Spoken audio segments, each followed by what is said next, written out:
a lot of times you play a villain in a superhero movie, they don't have the stakes that this guy does. Yeah.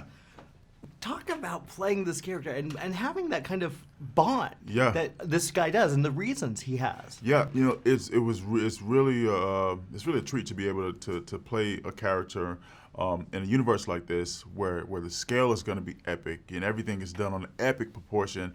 It's always useful and helpful if you can root whatever you're doing in something that's simple and something that's real, you know.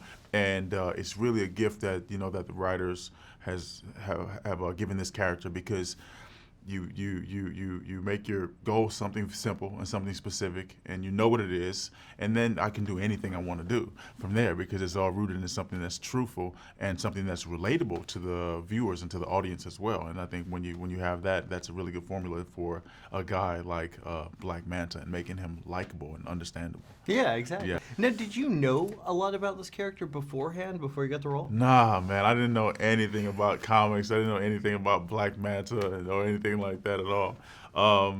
And then I got the job, and I went online, and I saw what people were saying. I said, oh, people really like this guy. They really like this character. And so I had to say, okay, well, why? Why is that? So I started to ask questions, and I started to go into the comic books and read the comics and things like that. And I said, oh, okay, I understand. I understand what the appeal is. What was the thing you most connected to for you as an actor? What did you connect to in the history of the comics? In the history, all of his origin stories, each one of his, there's a couple different ones out there, but each of them were real, and they were grounded in something that I could relate to, something that was emotional, and that's really all that you need to carry it forward. I think he has, excellent sources for ambition, each of his origin stories. Now that scene, the scene where you guys are chasing Amber and Jason. Oh yeah. How talk about creating that scene? How was that to do? It looks amazing on set. It was a lot of fun, Oh my God. It was really, that scene was the thing that I talked about when I sat down with James and in my audition. We had a meeting, and I said, man, I want to run through walls. I want to break things. I want to make a big mess. I want to have things explode. I want to feel like I'm indestructible. Feel like I'm a big kid and just make a big mess and make a big wreck. And then we got to go to the villa and make it happen. And so that was really, really one of those moments where you speak something and then it happens, and it's kind of all of a sudden the dream come true. Speaking of James, Yeah. He's a great guy, Yeah. obviously. Infectious. Yeah, what is it like to work with him? What was it like to work on this project? Yeah, James's vision is so clear, and James's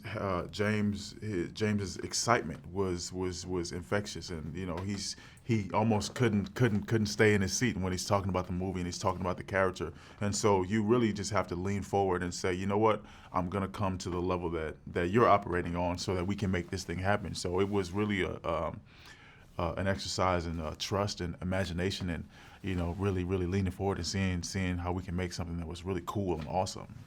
Trust me, I am no killer. You do your best thinking when you're not thinking at all. That was the worst pep talk ever. I've always known that I want to do an action movie.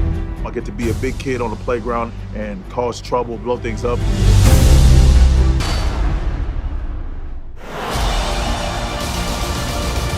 I'm no leader.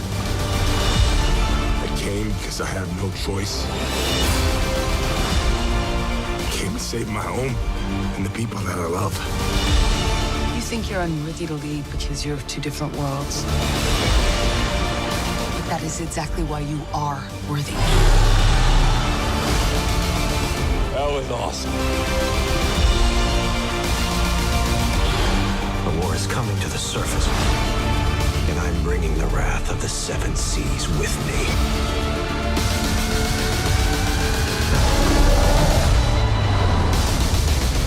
We're here. What are you doing? Wait. She didn't have a parachute. Redheads! You gotta love them.